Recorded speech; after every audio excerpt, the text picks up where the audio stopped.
Hey yo, hello, and welcome to the channel. If you are new here, welcome. If you are not, welcome back. Today, we're going to be going over the inside of the mind of a profitable day trader that made $8.6 thousand on his funded accounts. And I'm going to teach you today how I used Power 3, the 15 and 30-second time frame, how I used a already mitigated fair value gap on the higher time frame, and the daily and weekly to understand where I'm going to be taking profits on my trades. So let's get into it, okay?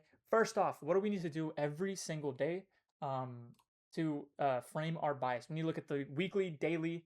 We need to look at the 4 hour, 1 hour, and 30-minute, 15-minute time frames. Okay, top down. The reason we like to top down is because if the weekly has a strong displacement candle, we want to be able to catch that displacement. If the daily has a strong displacement candle, we want to catch that displacement. So we always want to be kind of trading in the direction of the weekly, daily, 4 hour, 1 hour time frame, because this is going to allow us to hold our trades longer and get sniper entries and get 1 to 3 RR like I did today, or 1 to 4, whatever the fuck I made today. So I'm just going to show you really quickly the profits I made. Let me just copy and paste it on the chart so you can see it. These are my 5 Lucid Flex accounts. Okay, I passed them. I traded Wednesday and Thursday. I passed them. Today is my first day on the Lucid funded accounts. So this is a total of, I think, $8,600 across the 5 accounts. Now, I have to preface this by saying I can't withdraw these funds unless I get 4 more winning days, or I get over $4,000 of profits made, and then I get the winning days and I'll get a max payout. So it's a good start to the funded accounts, and let's get into it. So this was the trade idea I took, and I'm going to be going over and showing you exactly how I did it. Okay, first off, we got to go ahead and drop down to or we have to go up towards the weekly time frame, okay? I can't stress this enough. When you are looking at the weekly time frame, you got to understand where the weekly candle is going to expand towards. So we have a weekly fair value gap right here where we ended up opening this week, coming lower, and then we're pushing higher, okay? Because we want to see where the weekly go to all-time highs. Taking longs towards all-time highs is favorable. Now, if we drop down to the daily and we mark out the first day of the week, which was Monday, you can see we opened up. This is the opening. We came lower, put in that bottom wick. And then Thursday and Friday, we started to continue to push higher. Where are we going towards? We're going towards this daily unmitigated fair value gap, okay? So that's pretty much how you do top-down analysis. You start on the weekly, you drop down to the daily, and then eventually you go ahead and drop down to the 4 hour. Now, the problem with today is there was a news event called Jackson Hole, meaning the price action on the higher time frames looks a bit choppy. Other than the daily and the weekly, the 4 hour looks choppy, the 1 hour looks choppy. So I was kind of risk off. Okay, I didn't want to trade my live account unless there was a perfect setup. And honestly, I would have got off the charts after around 10:30. I wouldn't have forced any trades unless I saw a beautiful setup. Now, what did we do? Okay, on the 4 hour time frame, we have these relative equal highs. Okay, let me write this out for you guys. Relative equal highs. Okay, what are relative equal highs? It's just a lot of buy stops up there. We want to end up taking out these buy stops before going higher and going to our daily unmitigated gap. Okay, so let's draw this out really quick. Let's take this out. Let's go ahead, drop down to the 1 hour. What is happening on the 1 hour? If it could load. Okay, the 1 hour time frame, you can see we're chopping around right here, and we come up, we reject, we create these relative equal highs. These lows are all protected lows. Why? Because this low comes into this fair value gap. This is from yesterday. Okay, comes to this fair value gap, creates a rejection block. Okay, this is a rejection block. Goes up, sweeps a high, comes down, creates another rejection block right here. And you can see that we're just getting closer and closer. Okay, we're generating more liquidity to the upside, and these are protected lows. So my bias today was I wanted to see us come down and take out this 30-minute gap, or come down, tap into this 30-minute gap, but not only tap into the gap, I wanted to see us take out this 30-minute intermediate low, okay? This 30-minute intermediate low acts as our condition, okay? If we want to see price go higher, we have to see how price reacts versus this 30-minute intermediate low. Why? Because the 30-minute intermediate low is going to probably be the lowest point in which we will go if and reject off of, in which we will still be bullish. So if we come down, hit the 30-minute intermediate low, seeing zero reaction, and end up dumping off, you're bearish, and you could take continuation shorts. But if not, we can end up seeing a reaction here on the lower time frames, and then end up taking it towards the relative equal highs, and the daily unmitigated gap. So that's my condition right here, okay? Then I drop down to the 15-minute, okay? What do I see on the 15-minute time frame? We rejected this pre-market. We have low resistance liquidity here. And we have nothing really that much on the 15-minute other than this 830 low. Okay, nice. So let's drop down to the 5-minute. What do we see? We see this LRL build up towards our 30-minute intermediate low. Okay, so this is LRL. Let me draw that out for you guys. LRL. Okay, low resistance liquidity. There's a lot of buy stops here. We need to take these people out before going higher. Okay, what's going to happen is we're going to accelerate down, take out these, and then if we see rejection, we'll see an L acceleration back up. Okay, and so that's exactly what we're looking for. Okay. I saw these shorts. Somebody in my Discord ended up taking them. There's a 5-minute inverse fair value gap off market open targeting the LRL. That's actually not a bad trade. I wouldn't mind taking that, but I don't take them as soon as market opens. Some people do. I don't. So let's go ahead and play out the scenario of market opening. So 9:30 opens. We end up dumping hard, coming down, and starting the low resistance liquidity run. We're not going to just take out these lows right here and then rip higher. It's not going to happen.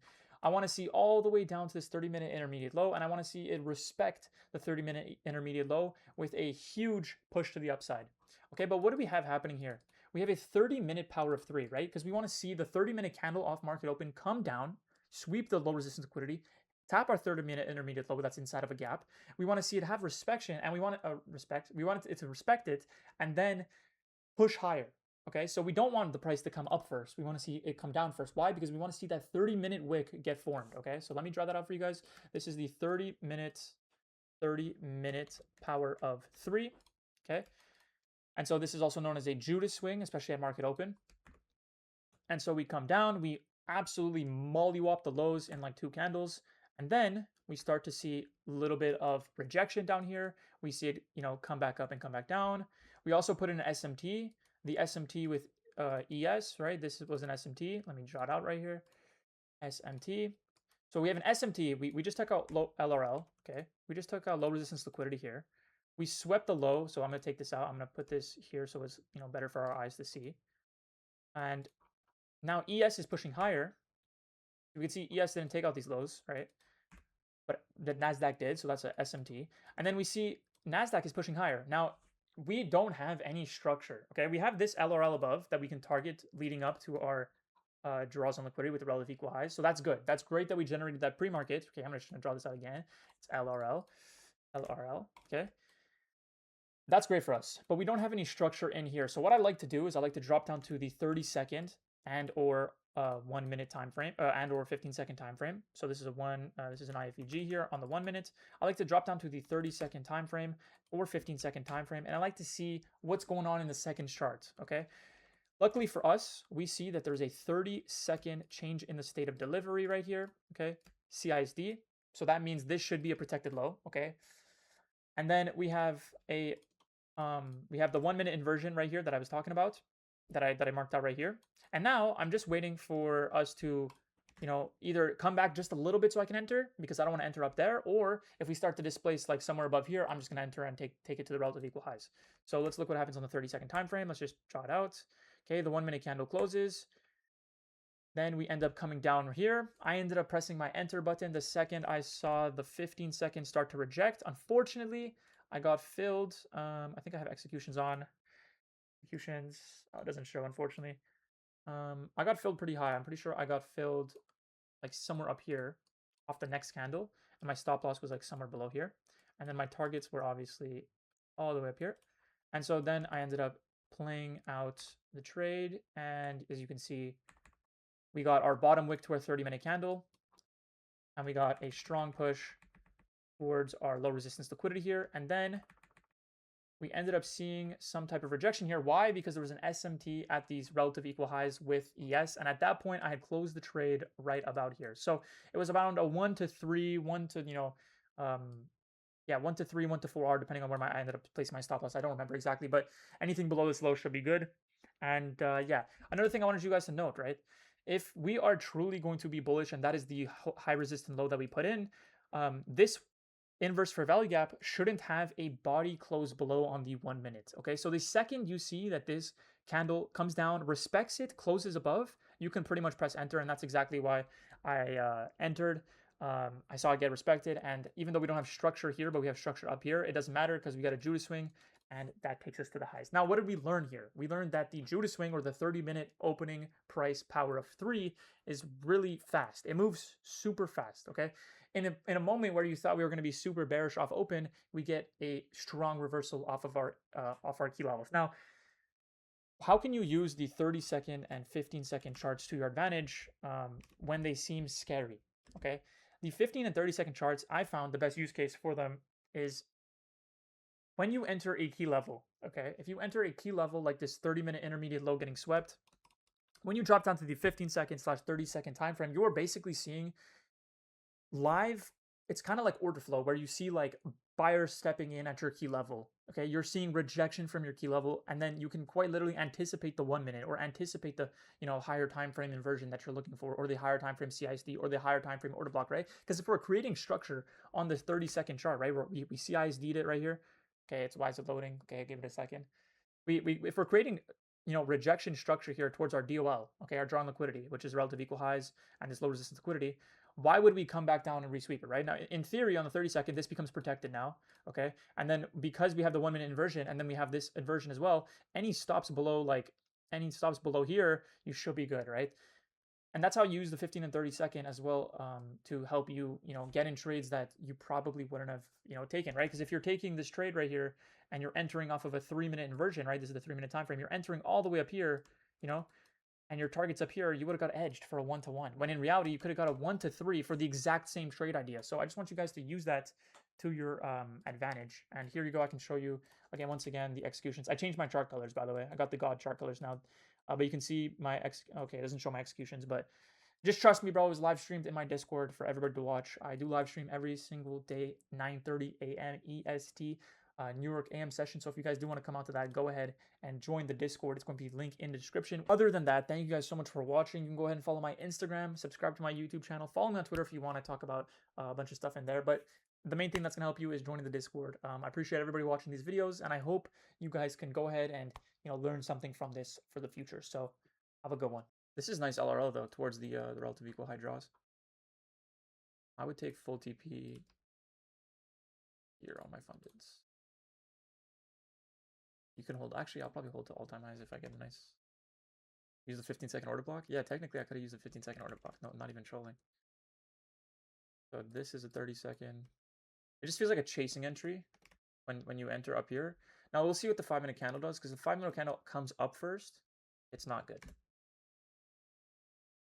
Okay, we got this inversion right here on the 1 minute. That's gonna act as a spot to see if we end up holding.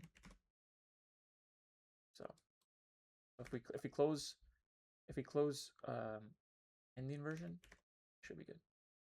Or we close above the inversion, we should be good. Might take a stab here. Oh fuck no! Holy shit! What a close.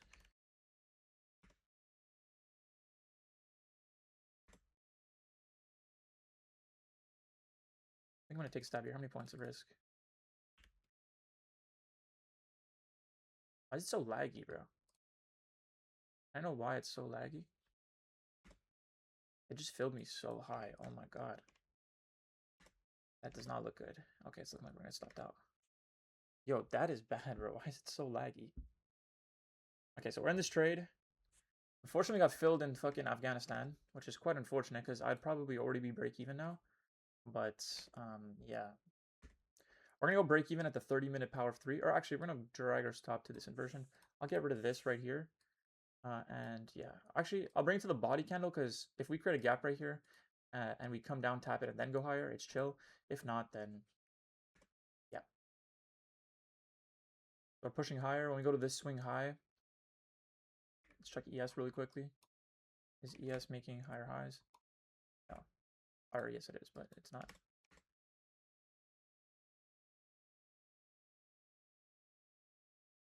I think I can go break even here. I think I'll be safe. It should be protected, so trade on the fund account. Yeah, trade on the 500s. It should be safe right here to hold all the way up to 708 without getting break even. If we get break even, I think I'm okay with it, honestly.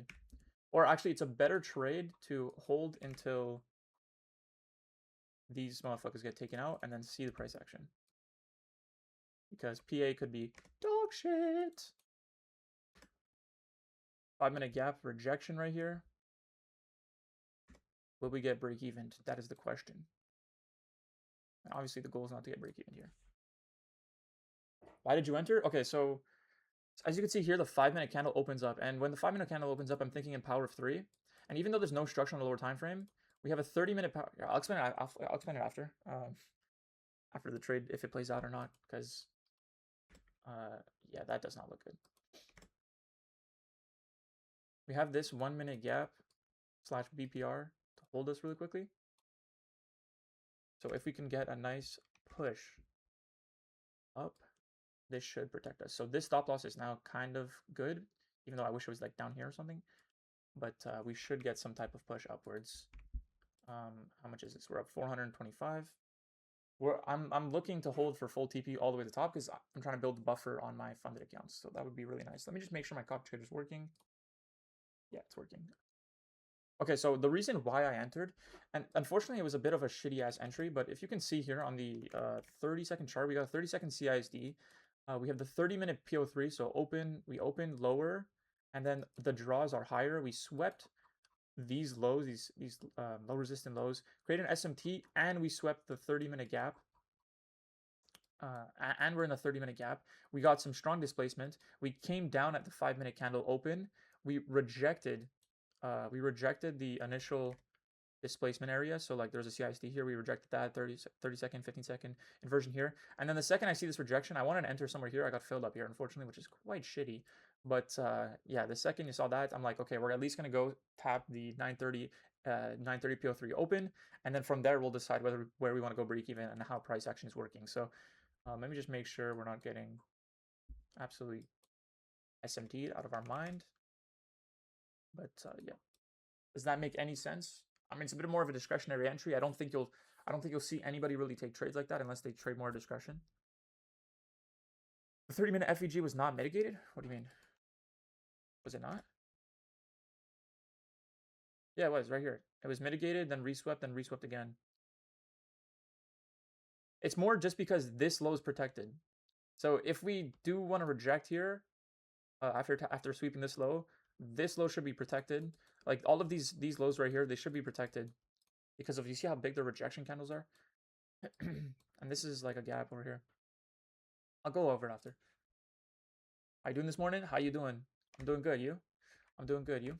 Always doing good every day.